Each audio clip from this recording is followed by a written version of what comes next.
so exciting. Get a big sit on the guy. She just did this more often. I just hope that we can actually have Zoom ones. I think I've missed 2 or 3 meetings that I could totally attend, I just would have to zoom in. And I think it's totally Yeah. acceptable that we don't.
Now call the meeting to order. Welcome to the June 17th, 2025 meeting of the Salem Planning Commission. And first, please call the roll. Commissioner Fott. Here. Commissioner Fryback. Here. Commissioner Heller. Here. Commissioner Laura Midkiff. Here. Commissioner Rhodes. Here. Commissioner Slater is absent. Commissioner Ted. Here. Commissioner Vieira Brindell. Here. Here, quorum. Next item is public comment. If there are any interested citizens in address the commission. And the items other than public hearings, deliberations, regards land use issues. Those years, you know. That's. We're not open for online. Okay, moving to the consent calendar. We have 2 items, 2 separate minutes to review and approve. So I'm gonna look to Commissioner Tab, were you at both? I was not at both. Okay. Were you at May 6th? I move that we approve the minutes for May 6th. Second. I was second. Okay, please call the roll. Commissioner Fott. Abstain. Commissioner Fryback. Aye. Commissioner Heller. Aye. Commissioner Laura Midkiff. Stay. Commissioner Rhodes. Aye. Commissioner Ted. Aye. Commissioner Vieira Brindell. And then do we have a motion to approve the minutes from May 20th? I will make a motion to approve the minutes.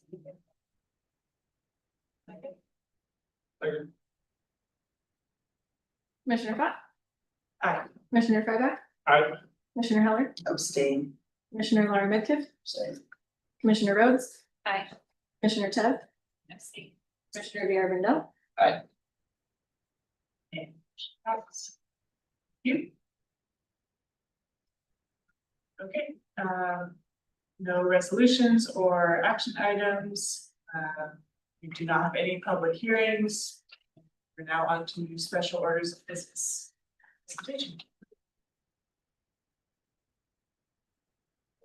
Good evening, Julie Hanson, Transportation Planning Manager with the Public Works Department.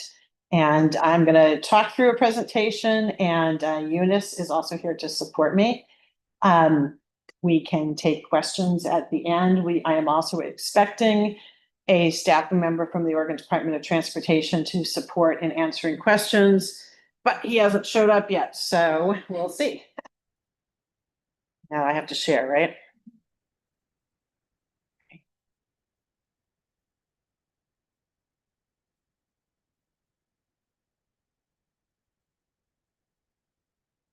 I'm trying to find the share. There we go. And screen.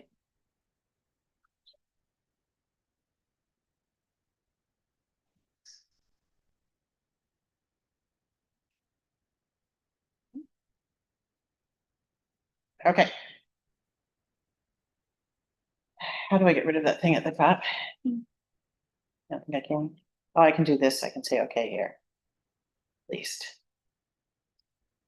Okay, so who of you was at the meeting in, I think it was October 2024, we came and we talked about Salem in Motion. And so we have some updates on it. Some of this might be some repeats because, just to provide that context.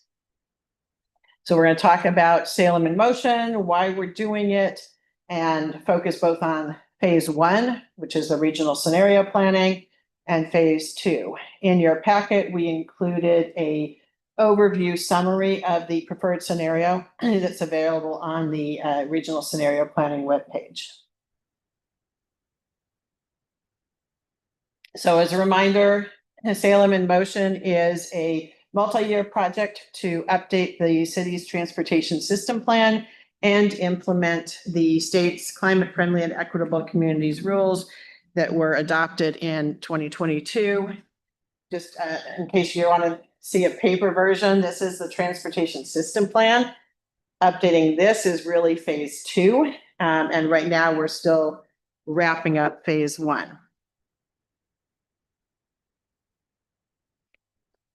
So the state in 2022, well, it started a couple of years earlier than that, but adopted the climate-friendly and equitable communities rules, really aimed at reducing greenhouse gas emissions from transportation, increasing housing choices, and improving equitable outcomes for Oregonians. This Salem in Motion project also takes off from our Salem work that we did, which updated our comprehensive policies plan and the climate action plan. All of that stuff was happening in about the same time frame, all of it mostly concluding in 2022, and so moving into Salem in Motion. So regional scenario plan, you can't see the headline, or I can't here. What is it? It's working with Salem, Kaiser, Marion County to explore more sustainable transportation options for people in our region. It's being guided by an advisory committee of elected and appointed officials from Salem, Kaiser, Marion County, and Chariots. I'll point out that Polk County is not part of this because their population within our urban area is so small that they were eligible to request an exemption and request to opt out. They chose to do that. Doesn't mean that we don't work with Polk County. We do, and we continue to coordinate with them. So the state set these goals for reducing greenhouse gas emissions with a focus on light transportation vehicles. So for Salem, the goal is to reduce. It gets a little confusing here because the goal is to reduce greenhouse gas emissions, but the rule actually translates that into reducing our vehicle miles traveled per capita from a 2005 base year. So the goal is to reduce from there to down 30% by 2050. Those of you who are familiar with the city's climate action plan might remember that we have a goal to be carbon neutral as a city by 2050. We're really measuring different things. So these they're not necessarily inconsistent with each other. They're just measuring different things. So we looked at, it looks like ODOT arrived, yay. So in this regional scenario planning, we started by looking at what if we just continue with business as usual? You know, and when I say business as usual, I mean based on our adopted plans, and that would include our Salem planning work that we did with all the land use changes that were incorporated into that. So those changes, what we call the reference scenario or business as usual, we would see a 10% reduction in the per capita vehicle miles traveled from that 2005 base to 2050. But that doesn't meet the target. So we're going to have to do some other things. So last spring, we went out to the community and we sought input on what are the types of things that we should do to meet our climate goals. Some of the things that we talked about were increasing transit service, increasing active transportation, having paid parking, which is around the corner in Salem at least, mixed use areas, increasing the land use mix so people don't have to drive as much, and other options. So the advisory committee reviewed different scenarios. For this exercise, we have been working with the Oregon Department of Transportation, and Brian Hurley has arrived. He's with the climate office for the Department of Transportation, and they have a tool that they use that they refer to as Vision Eval. And so it's a modeling tool that, you know, takes these different levers and, you know, sort of adjusts things, jiggers things, and says, okay, you'll reach your target or you won't reach your target with certain actions. And Brian, come up to the table. You have a nameplate right there. Thank you very much. Sorry, I'll be a few minutes late. Okay, so the preferred scenario, first I want to say I'm not going to talk through this slide. But this is a summary of the slide or the table that was at the back of your packet. That table probably required you to get your reading glasses out if you're my age. And so this basically shows the different levers and what changes the advisory committee recommended as the preferred scenario when they met in March of this year. So just for your reference, this is the really small version.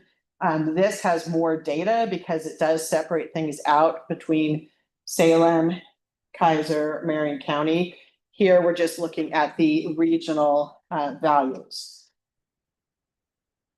So with these sugarings of stuff, we end up with the preferred scenario that does meet the target being that 30% reduction. And so this takes us to 31.1%. For people over here, they did tell me that this screen is a lot easier to see it on, and they are right. So,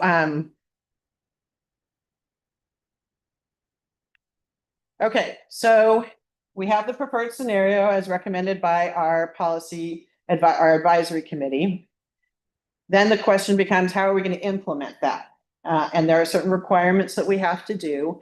Particularly, we have to establish performance measures and then targets that will implement each one of these different policy areas. Once we get those measures and targets established, which we're doing this summer, that will feed into the updates to the transportation system plan. So the Salem is updating our transportation system plan. Kaiser is updating their transportation system plan. We will have probably different emphasis. We'll have different targets, but that's where we will be implementing them.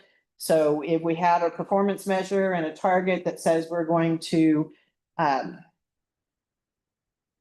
let's see, increase our sidewalk network coverage, then when we develop our plans and our policies and our projects, we need to show how we are advancing that performance measure in the transportation system plan.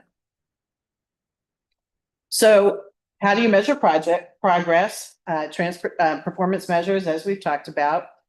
I said there has to be at least one per policy lever. They can be either regional in nature or local. So some things are more readily measured at a regional level, particularly when it comes to transit and transit service. Some are more inclined towards local, so, local land use policies. Salem and Kaiser can do different things, Marion County can do something yet different.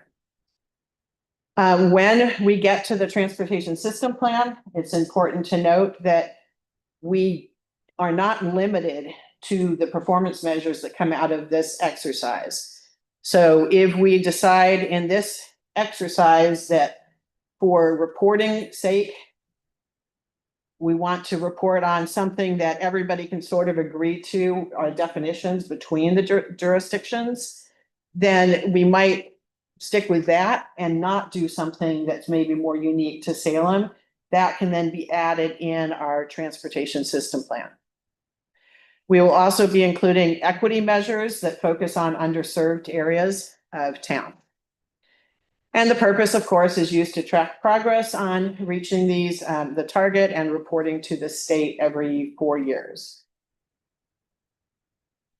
Examples of performance measures at the regional level, like I mentioned, transit really lends itself more to regional. We can look at the revenue miles per capita. That really is how much transit service is available in our region. We could also look at participation in the Free Youth Bus Pass program or the Van Pool program, which are two programs that are sponsored and led by Chariots. At local level, we can look at the percent of housing units that are maybe near frequent transit. We could look at the percent of on-street parking in downtown Salem that is paid.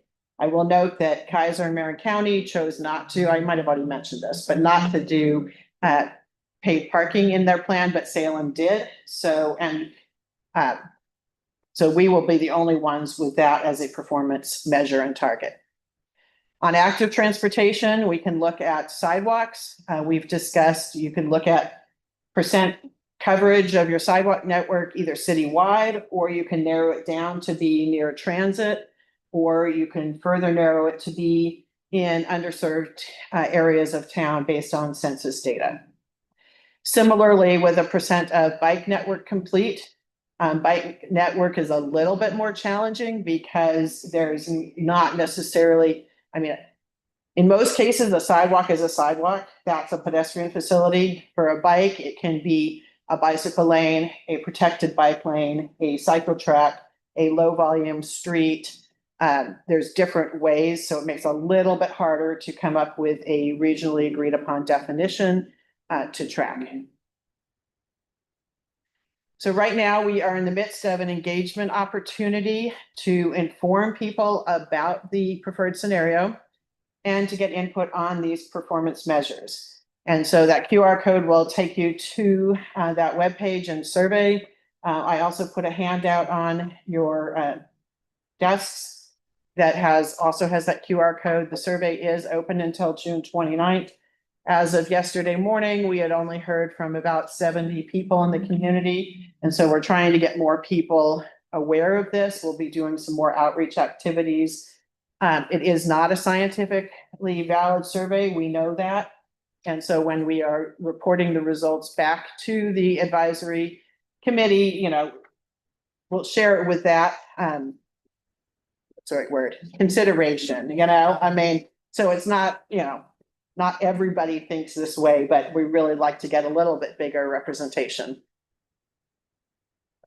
So next steps in the scenario planning are to finalize the performance measures and develop targets. We had a meeting with our advisory committee yesterday to have sort of an initial dialogue about performance measures, but we need them they'll be meeting in 3 weeks or so to finalize them and start to develop targets. Then we will be finalizing the regional scenario plan itself. We will bring it through the local approval processes, and that's separate for each jurisdiction. So Salem, Kaiser, Marion County get to do their own thing, and then submit the plan to the state for approval. Right now, our deadline for submitting to the state is the end of September. The state is the one who actually ends up approving the plan. And once they approve it, then that's something that we fold into our transportation system plan work. And as adoption, The word adoption is up there. This is not like adopting a transportation system plan or a code. It's not considered a land use decision. So it's more of an acceptance from our city council to then submit it to the state. So then sort of shifting gears to phase 2, which is the more traditional transportation system plan. While we're still wrapping up phase 1, we have been doing work on phase 2. We are working with ODOT on a multimodal inventory. They've taken up the charge to try to collect data in a consistent method across all of the cities that are required to do these things to help support our update to our transportation system plan. We are also working to finalize a historic equity context report. So that's really to help inform our equity analysis that has to be done as part of our transportation system plan and to inform other planning work that we are doing. We did present on that as well today to our equity roundtable. We expect to have that final report ready by later this summer. And we're working with the Department of Transportation and the consultant team to finalize a statement of work. Our notice of intent to award consultant is DKS, who we've done a lot of work with over the last several years. So the transportation system plan itself will be taking those performance measures and targets, bringing them into the plan, conducting that equity analysis, developing a financially constrained list of projects. That is not something that we have ever done in our transportation plan before. And the rules now require that. So there's going to be some harder decisions, and those decisions are going to need to then reflect how we're meeting the performance measures and targets. So we can't choose all the projects that don't meet them. And in addition to all that, if there are any projects that we want to include in the plan that the community wants to include that have increased capacity, like general vehicle capacity. So as an example, if any of you ever drive out Kubler towards Mill Creek Corporate Center from I-5, that has a lot of congestion issues. We do have in our plans today to widen that. If we want to keep that in our plan, we're going to have to do additional analysis for any capacity increasing projects like that. Doesn't mean that they won't be included. They just have to have a closer look. We will also be looking to advance local priorities, many of which align with the state rules, including improving our bicycle and pedestrian network, prioritizing safety, supporting land uses, particularly those changes that came out of the Salem process, and advancing goals of our climate action plan. Throughout this process, we have the goal to continue to engage the community, both to build an understanding, awareness, get feedback, set realistic expectations. We will be, city staff will be leading engagement, but with support from consultant team. There will be opportunities for planning commissioners to be engaged. The ultimate plan and amendment will come before planning commission for a recommendation for adoption. But we are talking, that's a couple of years out. And so there will be opportunities for you to sort of plug in as we move along the process. This is our webpage, and that's all I have. But before we open up to general questions, I invited Brian Hurley tonight because Commissioner Fryback had submitted a bunch of questions that I think most of you, were they sent out or not, Eunice? Actually, that's what I made copies of. I forgot. I knew I made copies of something. I just forgot what it was. Pass those over. And anyway, Commissioner Fryback submitted a bunch of questions, many of them very detailed and into some of that the technical background. And so I invited Brian to just give some overall talking points that might help ward off or answer some of those questions. And then if there are additional specifics, he can help respond to them either at tonight's meeting, or if we need follow-up, we can always do that as well. So I'm going to hand it over to Brian. Thank you, Julie. Hello, everyone. I'm Brian Hurley with the ODOT Climate Office. I am the ODOT representative for the scenario planning, so the greenhouse gas target portion of the work that we heard about in the beginning of Julie's presentation. Luckily, Julie touched on a couple of the questions that are in the packet already, and I must say that you have better slides than our consultant team on some of those, so thank you very much. We know. Maybe we can use those in the next advisory committee meeting. That would be super helpful. What do you think? What's the best way to do this? We can just start at number one and talk through them, and we can, hopefully that will be a good approach. That sound good? Julie and Eunice? That works for me. I don't want to, I mean, the other thing is for the commission, what works for you guys? Because I know you haven't seen these before and they are quite detailed. So, I think that makes sense. okay, and if we need to change tactics midstream, that's fine too. I'm pretty flexible. I'm here to answer the questions as best I can. So thank you very much for the questions, the thoughtful response, the thoughtful feedback here. I guess the question number one is really about the way that we have framed VMT reduction and why some of the language just says VMT reduction and some says VMT per capita reduction. I think that would be a accurate summary of that question. And my notes here on my cheat sheet that I jotted down, thank you very much, is that these are actually all of the reduction targets or all of the reduction you've seen are household-based VMT per capita. That language you see there, why some of it is VMT reduction and some of it is not, that is that's a victim of plain language there, trying to make that accessible to all folks. That's something that we will work with the consultant team and jurisdiction staff on to make sure that we are accurately representing what we're talking about going forward. Is that there's a lot of people in the room and a lot of thoughts and ideas going around, you know, and so that's where we've landed with that summary. But we have plenty of opportunity to fix that in the final report. So thank you very much. All right, on the same kind of trend, we are talking about the paragraph states that the more efficient vehicles and cleaner fuels would result in an 8% reduction in VMT. The question was, how is VMT traveled by an EV different than a gas vehicle?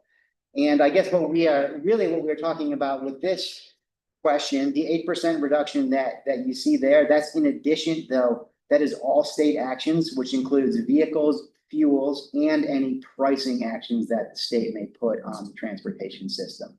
I looked back through the summary, that was not super clear in there, so that's a very good clarification as well. The state-led actions that we are assuming as part of the scenario planning in the model that you saw up there, the state does the transition to vehicle and fleet, as well as, you know, what pricing the transportation system looks like. So that could be a gas tax, it could be something like a road user charge. The future, you know, is uncertain at this point, but the state has committed to price the transportation system accordingly in order to meet our greenhouse gas reduction goals. A clarifying question on that. Yeah, please. So I think part of the concern that I have with this, if we meet our VMT reduction goal, how do we quantify that like 8% that we're kind of tacking on? Is that, are we just analyzing total VMT? Okay, we took 30%, or are we looking at like, hey, okay, so we made 23%, and we're adding 8% on? It's already accounted for. The reduction target that you see that's calculated in the rules accounts for everything that the state is going to do. Okay. Excellent. So kind of on that same one, the next question was about how is transit included in there? And so this is a similar answer I have. This is the state actions on vehicles, fuels, and pricing. Transit vehicles and fleet are a different input to the model. Talk about that in a little bit later. Your questions if that works. So staying on transit, the question was why revenue miles per capita as the reference metric for transit service rather than service hours per capita.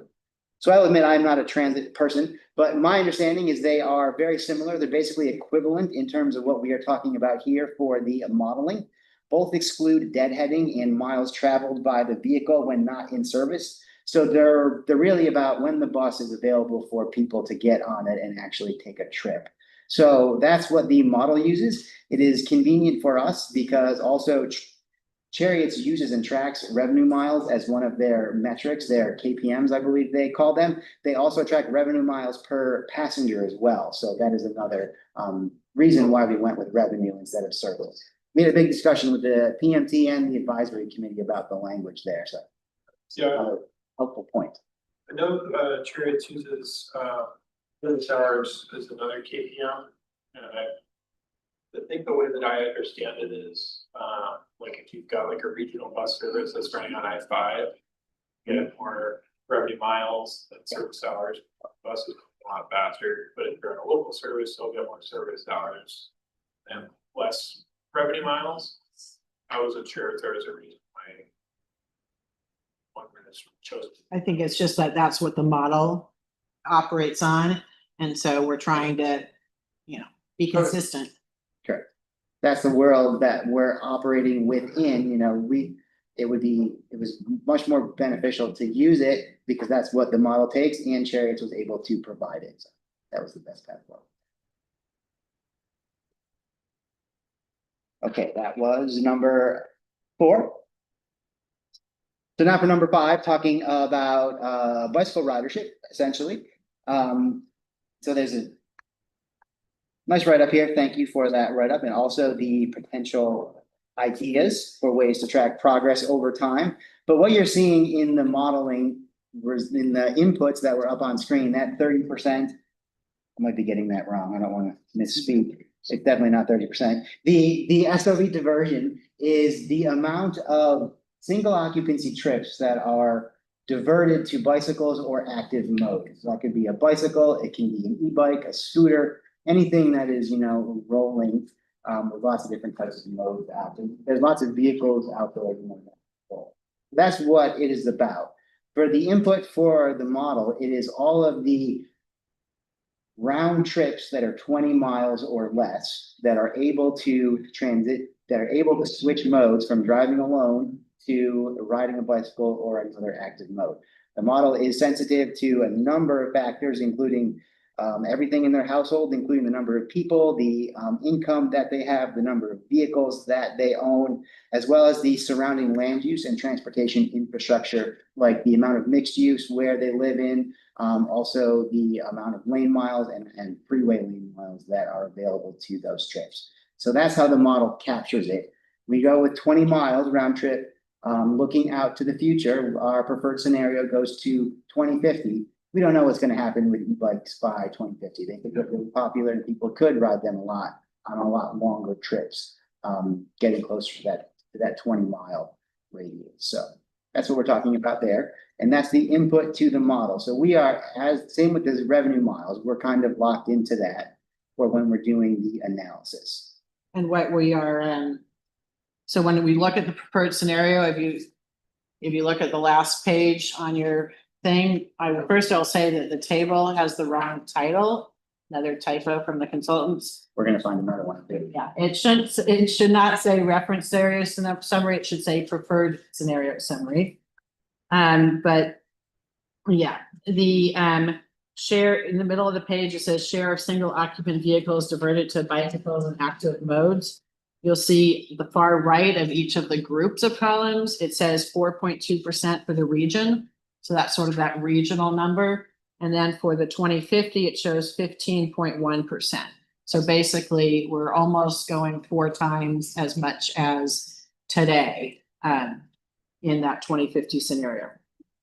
Excellent. That's exactly where I was going to go next. So that past value comes from observed, well, it's not observed data. It comes from the Oregon Household Activity Survey. So ODOT does a survey and they gather the most people that are out there. And we use that to approximate what mode basically the mode split for the region. So that's where the historical values come from. The current values come from, our estimates come from the best rules of thumb through our analysis with the consultant team, as well as the input from the jurisdiction staff as to where you think is somewhat reasonable to be in the future, with keeping in mind we're trying to be ambitious in order to meet our goals. So please. So is the current number of shifted trips from vehicle or single occupancy vehicles to active transportation 0 to 20 miles? it's 5.8%. Is that 5%, 5.8% value the current bike share Oh, amount yeah. or bike mode share? And. the 2021? share? That would be the current from the Ohio data. Okay, so how do we know that those shifts, those trips aren't shifted from like transit or some other mode? That's the question. I don't know the answer to that. I would say in terms of, since I'm not an engineer or a modeler, my response would be the input is about the trips that are SOV diverted. So we would exclude transit riders from this calculation. These are the folks who are driving alone, sitting in traffic, switching to a bicycle or a different type of activity. Okay, and then that assumes all the people bicycling today, if they didn't have bikes, would be driving. No, that's still the same. This is an increase. So the 5.8 is where you are today. And then in 2050, Salem, 18%. Okay. I have a supplemental question. Yeah, please. Thank you for being here. I would ask that you speak a little more loudly. Oh, I'm sorry. I'm hard of hearing, we're hearing aids and I'm catching every I fourth of it word here. completely apologize. I'm sorry. So Commissioner Fryback and Tev and I form a committee of sorts here about transportation issues in particular. So we got a pass on these, well, Ben had not done this excellent right at the time, but many of the things that we are discussing now, we're kind of Great. Forecasted. So the question I brought up at the time, I'll bring up now. And it's about mode shifting, and it kind of runs along these questions. And that is that not every ride is created equal. So I appreciate the under 20 mile benchmark. I think we were looking at the data, and most miles that we're really interested, or most trips rather, that we're really interested in are like 3 or 4 miles on average here in Salem. And I don't expect folks not to drive, maybe to get their groceries. But I would like to see a world in which a lot more folks, even as many as you've shot for there on the 18%, by 2050, I want folks to get to school that way, or to work that way, or to a recreation, house of worship or park, whatever, that way. And whether it's bikes or scooters or trans may be a different metric altogether, but what I don't understand is how this metric kind of captures that level of granularity. Because without it, I don't know how we're really measuring progress in this Well, space. I try. Please. Okay. The way I understand it is, so that 18%, it's going to be a much higher percentage in those shorter trips. So those 3 miles or less trips, the longer trips, up to the 20-mile round trip, it's probably not going to be that huge of a switch. So that sort of dials down that metric then. And then I guess so that's one part of it. The other part of it is we're not actually going to be measuring this. We don't have the tools going forward to measure this every 4 years or every 10 years. Instead, this is where our choice of performance measures, both in the regional scenario plan and in our transportation system plan, are intended to be proxies, I guess you could say, for what are actions within the city of Salem control that we can strive to support realizing these goals. Yeah, I would agree with that, and that makes sense to me. I guess you will be able to capture, though, given that you're starting at 20 miles and working down, that percentage of rides at that 3, 4, 5 mile mark that are alternative rides, right? So I think that's the relevant. I agree with 20 miles, but No, I know that's really where the focus should be, is, in my opinion, is on encouraging and creating the systems and the networks and the land uses that support those shorter trips, much more than, this 18% being by an active transportation mode. I'm not going to worry too much about the 20-mile-an-hour round trips, because in Salem, that's basically, from one corner of the city to the other. exactly. And so, yes, there will be a handful of people that will do that, but that's not where we're going to focus our energy. That's good to hear. Yes. Julie's learned this very well. That's a very good answer. Thank you very much, Julie. The other thing I wanted to point out on, Julie is right. This would be this is a good opportunity for performance measures. The climate office looked through the idea here from the city of Austin bicycle plan. That has the opportunity, that could be a good bicycle related performance measure for scenario planning or your TSP. Of course, we'd have to work with the jurisdiction staff, and for scenario planning, the advisory committee gets the ultimate say as to what our performance. But as Julie had up on the screen, we are working on that right now, and we are actively looking for active transportation performance measures. I think that's a good one. Okay, please pass that on to Eunice and Julie, and we will deal with it. We will have to work with you. I will be up front. I will be up front. We will have to work with the consultant team on that one. This is new to me. I don't know if they know anything about it. And we have, as Julie mentioned also, we are talking about measures and targets for where we want to be in the future for these measures. We have to come up with a way to set a target that's appropriate for the city of Salem based on this metric. You know, Salem is very different than Austin, Texas, so we would have to customize it for your needs. And that is, I am not going back. And it also requires that we know or are able to approximate where we are today, which in some cases we don't know. So I can say that's my other point on there. Thank you very much. For in the future, ODOT is working on a new Oregon travel survey that will give us much better mode splits. So it's not available now. It won't be in your TSP probably. I can't promise that. Your next TSP, it will be available for 100%. Yeah, I just wanted to give some context for the graphs on page 4 of my questions.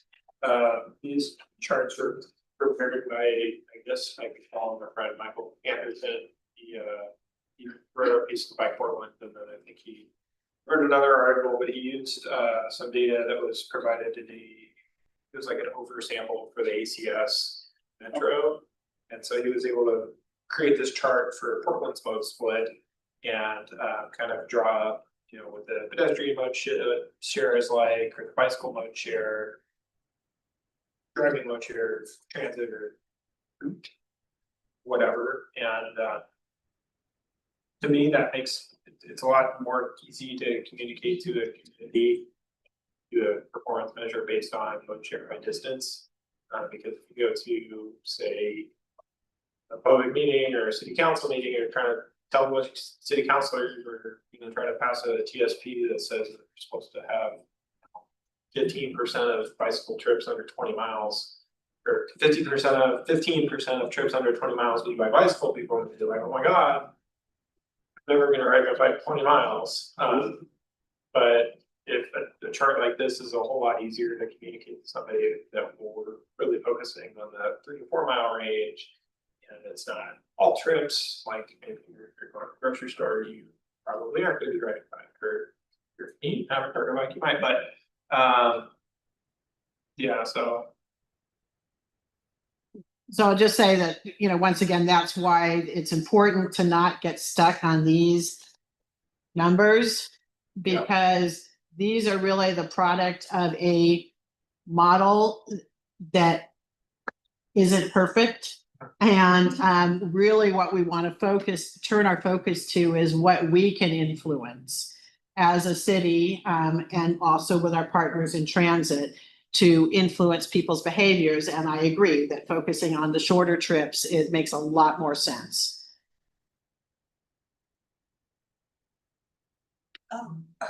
What about weather? I mean, how is that factored in as far as bicycles, for example, e-bikes?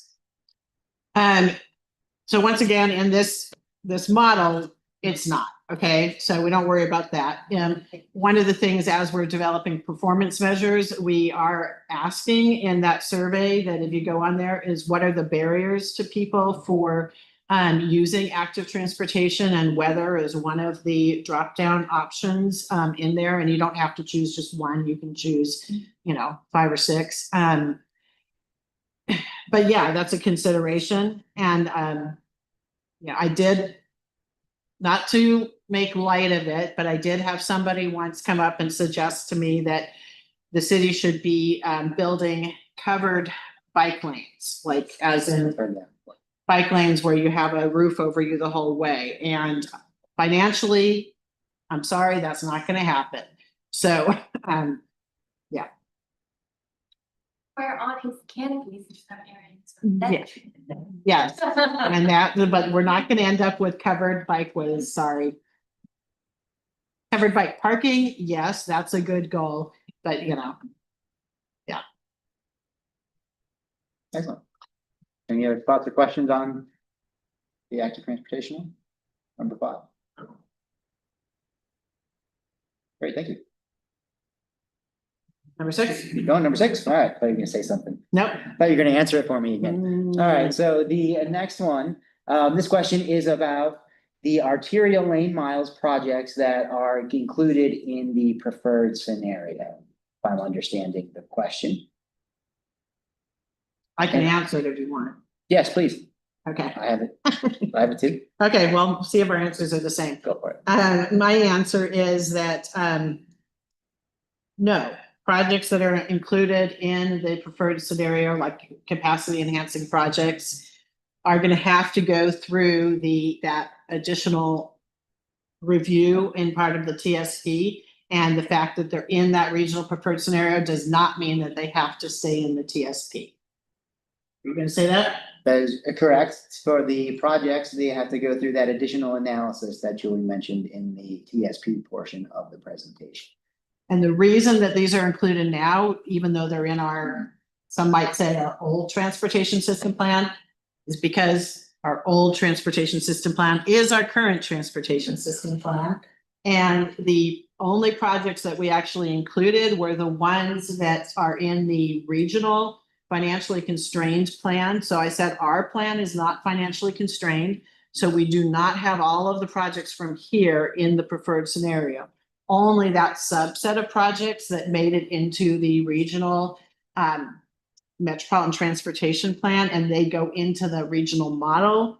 That regional model has some of the inputs that feed into the vision eval. And so to be consistent, we sort of had to carry them through because the region was not going to redo our model, just their model, just for us to take out 1 or 2 or 3 projects. That's right. Okay, To get valid lane miles, we got them from the regional travel model, and so that's the best approximation of what's. I guess one more point that we did not talk about, you raised a good point that not all of these projects have a lot of bike ped elements, so that is another opportunity to think about a performance measures for both scenario planning and your TSP related to active transportation. although I will say most of those projects actually do include bike ped because we don't typically have projects that don't, other than the freeway miles that are being added on I-5. I will admit to being somewhat ignorant of the projects. Great. So staying on that, there was some language in our write-up about additional lane miles potentially improving safety. There was a question about the data to support that. I am not aware of any data that supports that. That was written with general understanding that sometimes additional through lanes or turning lanes are used to reduce crashes and improve safety. That's where that language came from. But that's something that can be continue to be improved for our final report, if you feel that we should approach that differently.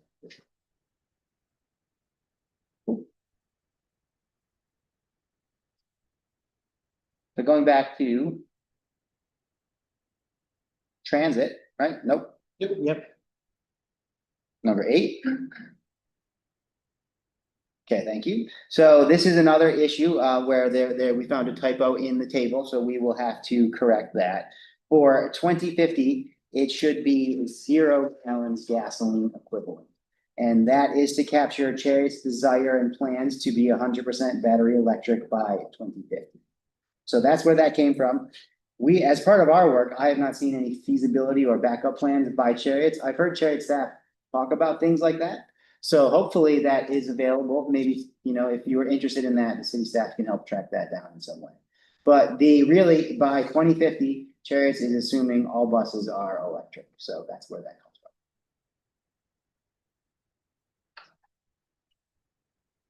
I guess that's also my answer to number 9 as well, is that, Where's my stuff?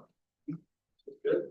And if, you know, if for some reason, electric buses fail for some reason, and that's not the wave of the future, they will be looking at other options. And we'll just have to adjust, because between now and 2050, there are a lot of things that we don't know. And we have to make assumptions. Right. So I'll just make a few comments maybe on these last 2 points. One is we get all of our, so far, all federal dollars to go towards our big acquisitions. We have 10 on the road and 10 forthcoming through the procurement process. As a board member, Chariots, I will say, it is not our priority. It is our goal, but it is not we're not going to privilege these over service. They are expensive on the uptick. Jury's still out around how long they're serviceable as compared to gas buses. And the driving narrative I think everyone should come away with is transit is much more climate friendly. It's alternatives, period, full stop, whether it's BEV or otherwise. So I think the priority would be always to expand service, to expand frequency, and to get folks taking the bus instead of driving. And no matter the delivery mechanism, whether it's BEV or not, it's kind of secondary to that. So I hope that the city's taking that into their plans as well, but it may not, dare I say, will not be fully. Yeah, and I don't know that, I mean, like, getting back to the performance measures and targets, we could, as a region, say, hey, we have a performance measure and target to get all electric buses. I don't know that, I don't even think that came up as a possibility when we were talking. Instead, it was focused on that service ability. One thing in general that I want to talk about is just,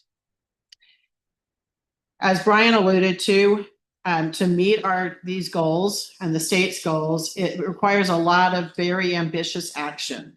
In many cases, like increasing transit service beyond what is in Chariot's current long-range plans, and even what's in the current long-range plans, they don't have the money in the bank. It's going to take a lot more resources to do that. It's going to take a lot more resources at the city level to invest in active transportation infrastructure.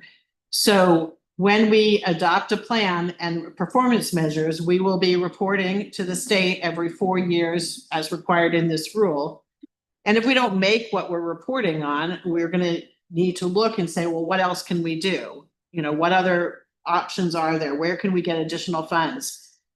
Doesn't necessarily mean the funds are going to actually show up and materialize. It's just that part of this exercise is to highlight the needs to meet our climate goal, highlight that financial commitment that is needed to meet our goals. But we're not the ones with checkbooks, so. So you brilliantly anticipated my next question, Julie, which is, what happens if we, let's say, colorfully don't meet these goals? Anything? I mean, my understanding is that, we report to the state and we'll say, we didn't meet these performance targets, and we'll document why, and we'll need to come back and say, okay, here are some either we need to adjust our targets for whatever reason, or here are some strategies that can help us advance. Maybe we need to swap different measures. Maybe we say we just don't have the resources, and there are certain things that are out of our control. So far, there is no planner's jail, no planning commissioner's jail, and so and no like fines established. Now, could the state use this as a means to try to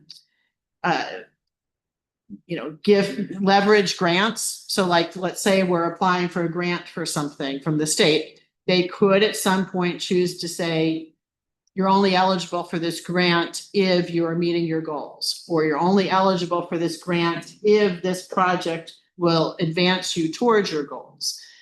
They haven't specifically done that, but that could come. You joke now, but the way things are going, there may be some planning commissioner jail.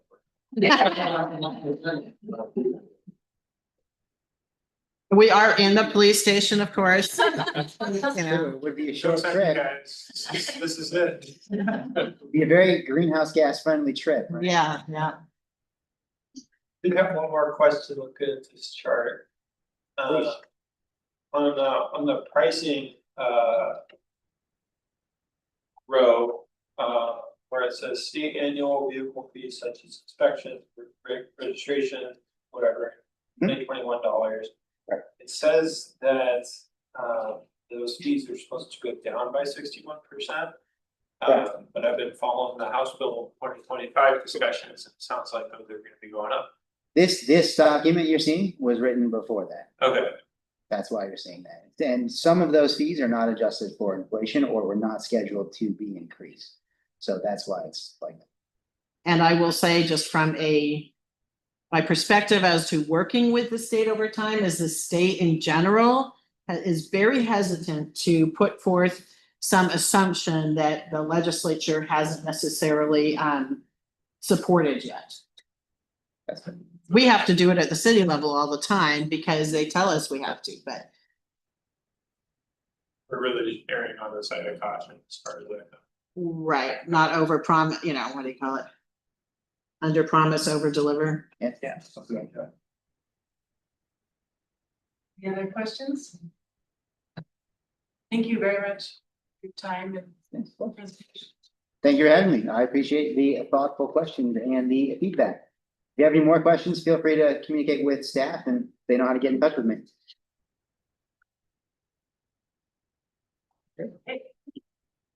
That concerns commissioner reports, which we have none. Do we have any subcommittee reports? So Joaquin, that's my report.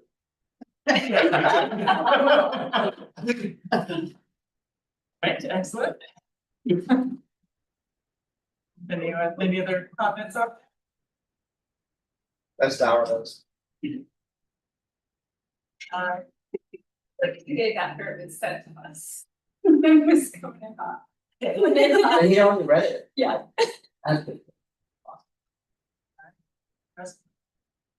Planning administration? Yes. Lisa wanted me to give a quick update on the Goal 5 riparian corridor project.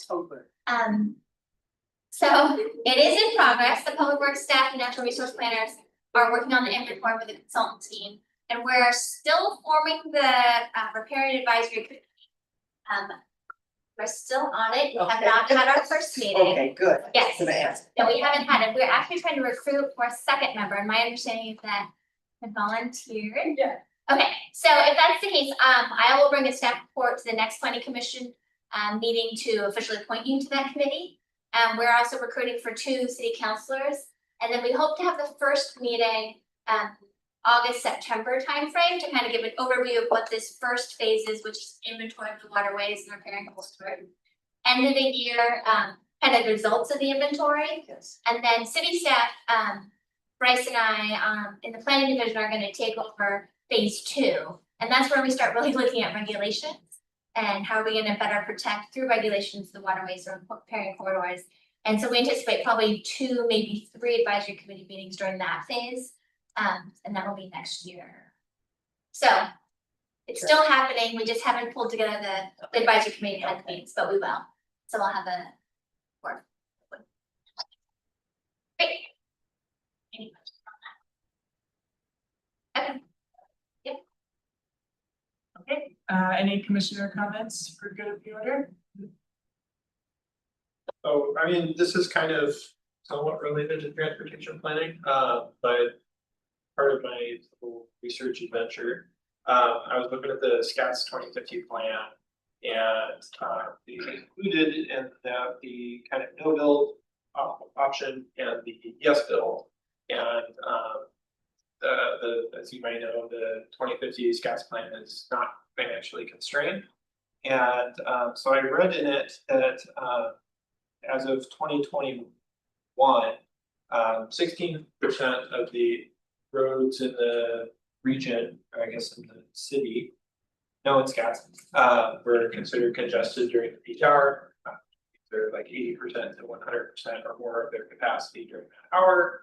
And then they say, if we don't build anything in that time frame, do nothing, the congestion goes from 16% to 34%.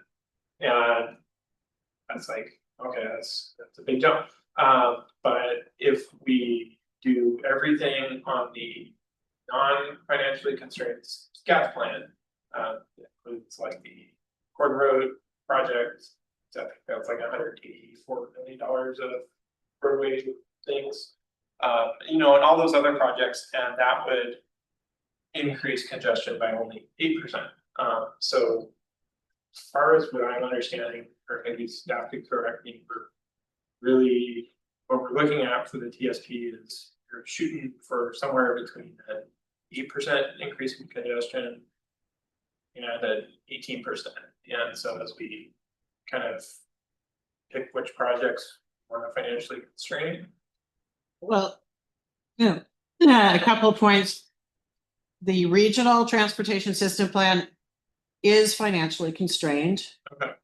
It does have a list of illustrative projects, but those are not included in those calculations related to the build. And when we say financially constrained, and we're talking about a plan that goes out to 2050, we're not talking about money in the bank. We're talking about those assumptions that I was talking about, which is like for the city of Salem, we have historically passed a bond measure that's included a certain amount for transportation every X years. And so there's assumptions in there.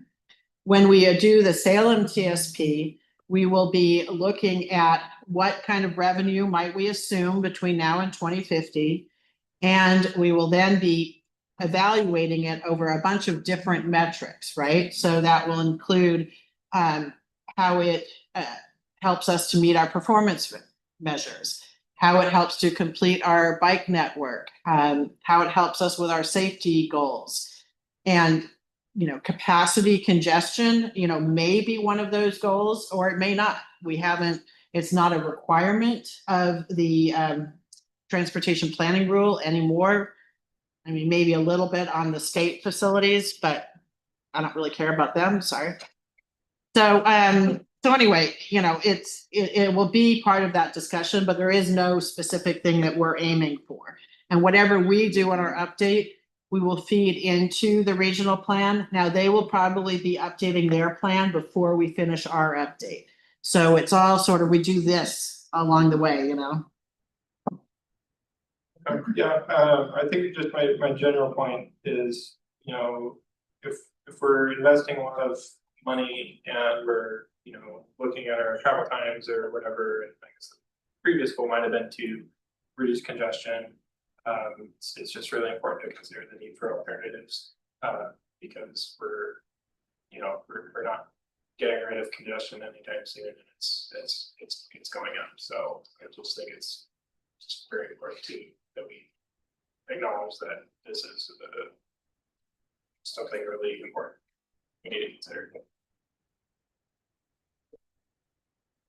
Any other comments?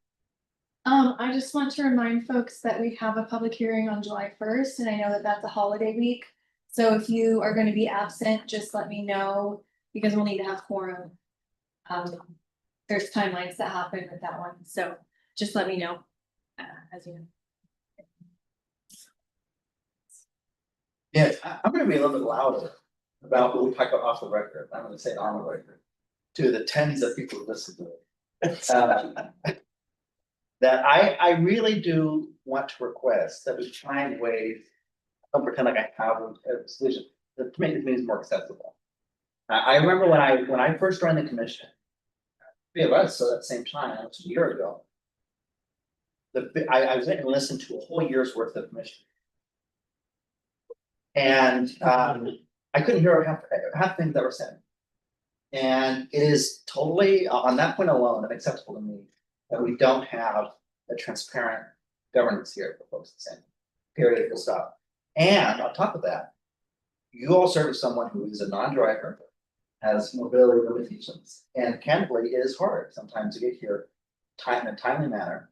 And there have been at least maybe 3 or 4 instances where I could have been there, they said off the record. Before I started this meeting, where I couldn't because of one of those reasons.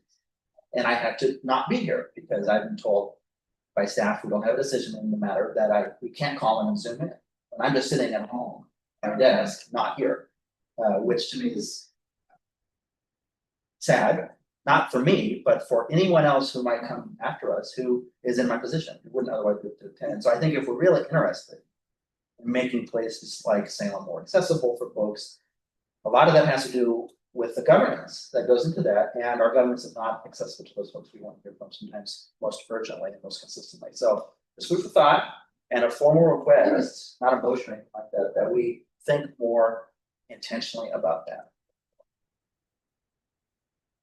I think you should think of it. Okay, I wouldn't be thinking intentionally about that. I don't know questions, I don't have recommendation. I've been told that it's not possible. We can't do that. Oh, we can't. Who, do we know who is in charge of deciding that? I feel like part of it is because that we don't have capital media at our meetings. Yeah. I think it's more of maybe just a request of staff to look into it and maybe come back to us Yeah. with some options that we can consider. And that would be appreciated. Yeah. Yes. And my final leg of my spiel on all we got is, I've served in other kind of advisory councils in the city, this is the only example that I have where I haven't been able to attend. I mean, the rest of it, I know there have to be ways, because you don't, I serve on boards across the state that are totally accessible, and it has to be fun. I appreciate that to staff especially, thank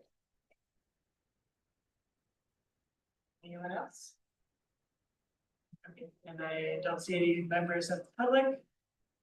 So if there are no other items to discuss, we are adjourned.